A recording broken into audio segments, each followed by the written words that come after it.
Merosotnya di bawah hukum dan penegakan hukum di Indonesia sudah menjadi concern utama dari masyarakat luas, terutama aparat penegak hukum. Bagaimana kita menyebut Indonesia sebagai negara hukum kalau aparat penegak hukum, terutama peradilan, banyak melahirkan putusan yang melukai rasa keadilan? 2 hari yang lalu, PT UN Jakarta mengeluarkan putusan membatalkan surat keputusan penetapan pengangkatan Soehartoyo sebagai Ketua Mahkamah Konstitusi. Saya sangat terkejut membaca putusan PT UN tersebut karena sangat tidak sesuai dengan nalar keadilan.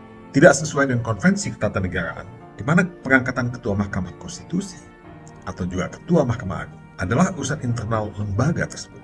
Tidak bisa dicampuri oleh eksekutif maupun peradilan.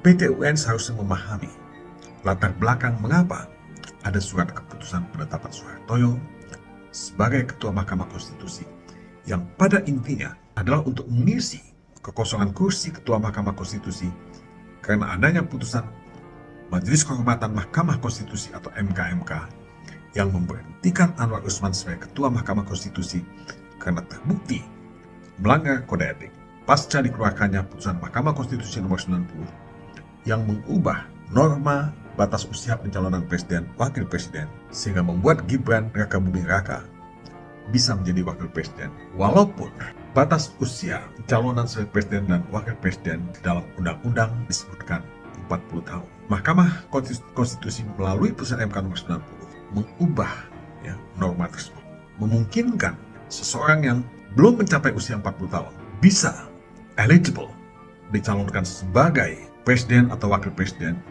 sejauh dia menjabat sebagai apakah itu gubernur, wali kota yang didapatkannya melalui proses pemilihan umum. Nah, perubahan norma inilah yang menimbulkan pertanyaan oleh publik yang luas karena dianggap sebagai satu deviasi atau penyimpangan konstitusional atau penyimpangan hukum. Di sini, Anwar Usman sebagai Ketua Mahkamah Konstitusi pada waktu itu dianggap oleh Majelis Kehormatan Mahkamah Konstitusi melanggar kode etik karena adanya juga benturan kepentingan yang bisa dilihat dengan kasat mata.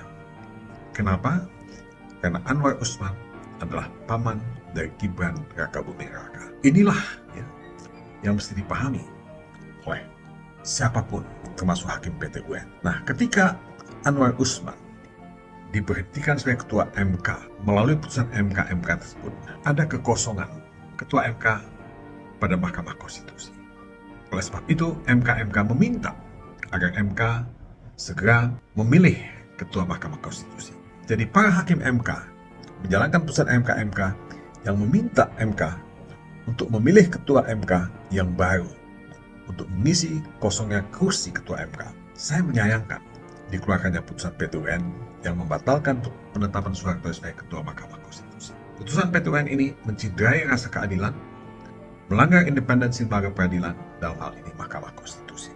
Memang putusan PT UN tersebut belum mempunyai kekuatan hukum tetap atau belum inkrah karena masih ada banding dan masih ada kasasi. Tetapi putusan PT UN tersebut telah menunjukkan bahwa independensi Mahkamah Konstitusi sedang dilemahkan. PT UN membuat putusan yang membuat public trust terhadap lembaga pengadilan termasuk PT UN menjadi anjlok ke titik terendah. Terlepas dari apapun sikap yang akan diambil oleh Mahkamah Konstitusi, Ketua Mahkamah Agung harus memberi teguran kepada para hakim bawahan, termasuk para hakim PT UN yang melanggar independensi lembaga peradilan, termasuk Mahkamah Konstitusi. Lembaga peradilan adalah benteng terakhir keadilan. Kami sangat berharap para hakim tidak merusak benteng keadilan yang sangat penting perannya buat masyarakat yang haus akan keadilan.